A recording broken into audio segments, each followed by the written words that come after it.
Sénateur Cardozo, merci et bienvenue à Madame la ministre, à notre Chambre du Sénat. Ma question porte sur les articles 21, 22, 23. Certains ont dit que c'était les articles Henri VIII qui permet au gouvernement d'exempter ses activités d'une série de lois. Alors, est-ce que vous pourriez, premièrement, expliquer les raisons? Et puis, est-ce que ces exemptions se limitent à la partie 2? Et si j'ai compris, il n'y a pas de limite de temps. Donc, les gouvernements pourraient ignorer cela pendant des décennies à venir. Est-ce que j'ai bien compris? Bon, je ne vais pas répéter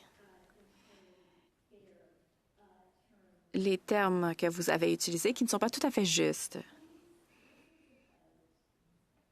Ici, il s'agit de s'assurer que nous pouvons vraiment faire avancer, construire un projet. Il s'agit de reconnaître qu'aujourd'hui, le cadre législatif que nous avons n'est pas adéquat à l'époque. C'est devenu vraiment difficile pour ce qui est du commerce interne. Et je pense que vous serez d'accord avec moi et avec le premier ministre. Il s'agit d'un moment de crise nationale en ce moment et nous devons répondre à cette crise avec des mesures extraordinaires. Nous devons dire, nous allons construire les grands projets maintenant et on va se donner les outils pour le faire. Soyons clairs. Ce projet de loi, c'est ce qui nous permettra de le faire. Et je crois qu'il n'y a personne dans cette Chambre du Sénat et personne au Canada qui serait en désaccord avec l'affirmation disant que nous devons construire davantage de grands projets au Canada plus rapidement. Je pense qu'on est tous d'accord.